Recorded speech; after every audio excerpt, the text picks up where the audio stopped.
Les doy la más cordial bienvenida a este canal de filosofía, teología y la visión franciscana del hombre y de la vida.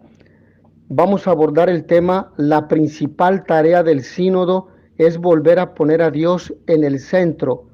¿En el centro de dónde? De la iglesia. En el corazón de la iglesia, como bien decía Santa Teresita del Niño Jesús. En el centro de la iglesia está el amor de Dios por la humanidad, por los hombres que le aceptan en fe y por los sacramentos.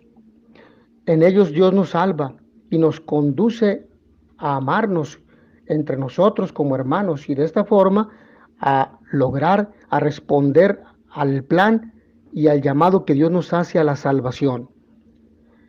En este mismo canal encontrarán un video que hablo sobre el sínodo de la sinodalidad.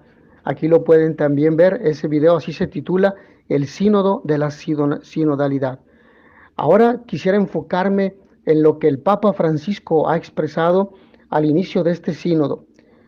Y el Papa ha dicho: el Espíritu Santo deshace a menudo nuestras expectativas para crear algo nuevo que supera nuestras previsiones y negatividades. Así el Papa Francisco alentó en su homilía en la Santa Misa con los nuevos cardenales y el colegio cardenalicio en la apertura de la Asamblea General Ordinaria del Sínodo de los Obispos a la Iglesia toda que se apresta, se prepara a vivir esta nueva etapa del camino sinodal. La mirada de Jesús que bendice y acoge es la clave con la que Francisco anima a ver más allá. Una iglesia que contempla y discierne el presente. La mirada de Cristo es, sobre todo, una mirada que bendice, señala el Santo Padre, que recuerda que aun cuando experimentó el rechazo y encontró a su alrededor tanta dureza de corazón, el Señor no se dejó aprisionar por la desilusión, no se volvió amargado, no se entristeció con una tristeza que le deprimiera, no abandonó la alabanza. Su corazón, cimentado sobre el primado del Padre, permaneció sereno aún en medio de la tormenta. Tenía su corazón, su mente, su fe puestos en Dios, en el Padre. Esta mirada de bendición del Señor nos invita también a ser una iglesia que con corazón alegre contempla la acción de Dios y discierne el presente, que en medio de las olas, a veces agitadas de nuestro tiempo, no se desanima, no busca escapatorias ideológicas contrarias al Evangelio, no se atrinchera tras convicciones adquiridas, no cede a soluciones cómodas, placenteras, fáciles, no deja que el mundo le dicte su agenda. Por lo tanto, la mirada de bendición de Jesús invita a ser una iglesia que no afronta los desafíos y los problemas de hoy con espíritu de división y de conflicto. Recordemos que demonio significa Satanás, diablo, concretamente diablo, viene del término griego diabolos, que significa el que divide. El demonio tiende a dividir mediante la confusión y la motivación a la herejía, es decir, a malinterpretar la doctrina enseñada por nuestro Señor Jesucristo, contenida en la Sagrada Escritura y en la tradición de la Iglesia. Entonces, con esto surgen divisiones al interior, grupos antagónicos que están en continuo conflicto, sino que, por el contrario, vuelve los ojos a Dios, que es comunión, estar unidos, y con asombro y humildad lo bendice y lo adora, reconociéndolo como su único Señor. No hay más señores, no nos podemos engañar. Por eso Dios es el centro. La principal tarea del sínodo, asegura el Papa Francisco, es volver a poner a Dios en el centro de nuestra mirada, para ser una iglesia que ve a la humanidad con misericordia, para ser una iglesia unida y fraterna, que no crea división internamente, ni chismes, ni difamaciones, ni conflictos, ni es áspera externamente, porque es así como Jesús quiere a su iglesia, una iglesia de las puertas abiertas, una iglesia que sea católica, es decir, abierta a todos, universal. Eso significa el término católico, universal. Significa que la iglesia portadora de esta salvación llama y recibe a todos aquellos que son movidos por Dios en su mente y su corazón para estar con Él desde ahora, y este es el plan de salvación de Dios, mediante el amor y el servicio a los hermanos. Por otra parte, la mirada acogedora de Jesús invita a ser precisamente una iglesia que acoge, que recibe, que no excluye a nadie, que acepta. Evidentemente Dios acepta a todos. Lo que Dios rechaza es el pecado. El Santo Padre recuerda que mientras aquellos que se creen sabios no reconocen la obra de Dios, el Señor se alegra en el Padre porque se revela a los pequeños, a los sencillos, a los pobres de espíritu, y hace presente que en una época compleja como la actual, los nuevos desafíos culturales y pastorales requieren una actitud interior cordial y amable para poder confrontarnos sin miedo.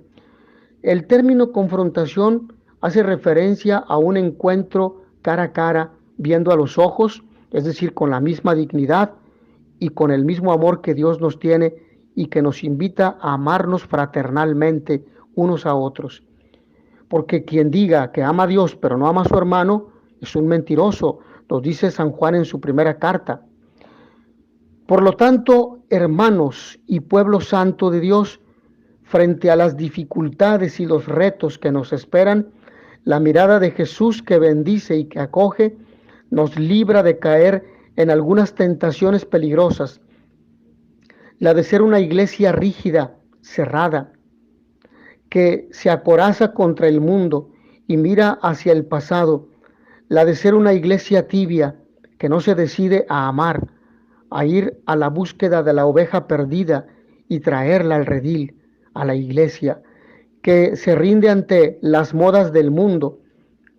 La de ser una iglesia cansada, replegada en sí misma, miedosa, que no va más allá de los límites de su propio pensamiento y se aferra a formas de vida contrarias a la dignidad y el respeto por la vida humana.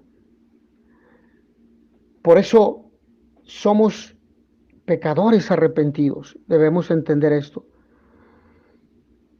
Dios ha tenido misericordia por ti, por mí, por todos, y estamos llamados a caminar siguiendo las huellas de San Francisco de Asís, cuya memoria hemos celebrado el pasado 4 de octubre, y a esto nos invitaba el Papa, a caminar con Cristo como lo hizo Francisco, que seguía a Cristo pobre y crucificado, es decir, crucificaba su propia voluntad y su ego, crucificaba sus propios deseos egoístas, donde dejaba de lado a Dios y a los hermanos.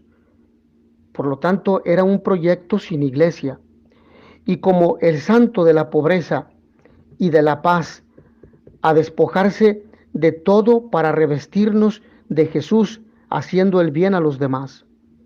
Qué difícil es este despojo interior y también exterior de todos nosotros y también de las instituciones. Constata y hace presente a sí mismo que el sínodo sirve para recordarnos que nuestra madre iglesia tiene siempre necesidad de purificación, de ser reparada, porque todos nosotros somos un pueblo de pecadores perdonados, siempre necesitados de volver a la fuente que es Jesús y emprender de nuevo los caminos del Espíritu para que llegue a todo su evangelio. Francisco de Asís, en un período de grandes luchas y divisiones entre el poder temporal y el religioso, entre la iglesia institucional y las corrientes heréticas, cátaros, albigenses, etcétera, entre cristianos y otros creyentes, no criticó ni atacó a ninguno. no difamó, no chismorreó, como afirma el Papa Francisco, como el Papa Francisco precisamente hace la crítica a quienes se dedican a criticar a la iglesia. Solo abrazó Francisco las armas del Evangelio, la humildad y la unidad, la oración y la caridad. Hagamos lo mismo también nosotros. Y por eso Francisco nos invita a ser hermanos menores, es decir, hijos de Dios y hermanos entre nosotros, menores con la actitud de servicio a los hermanos, especialmente a los más pobres y necesitados.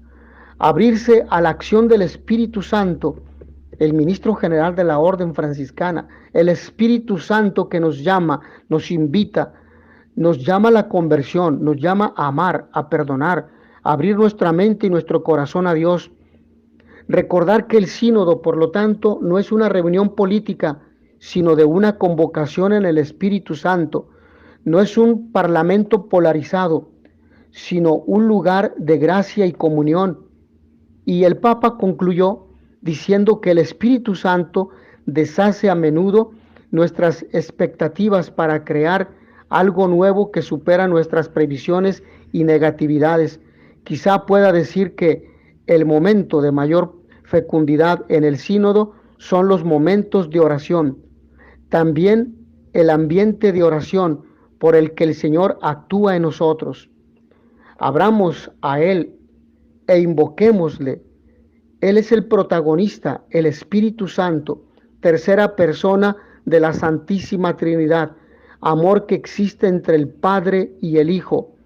Dejemos que Él sea el protagonista del sínodo.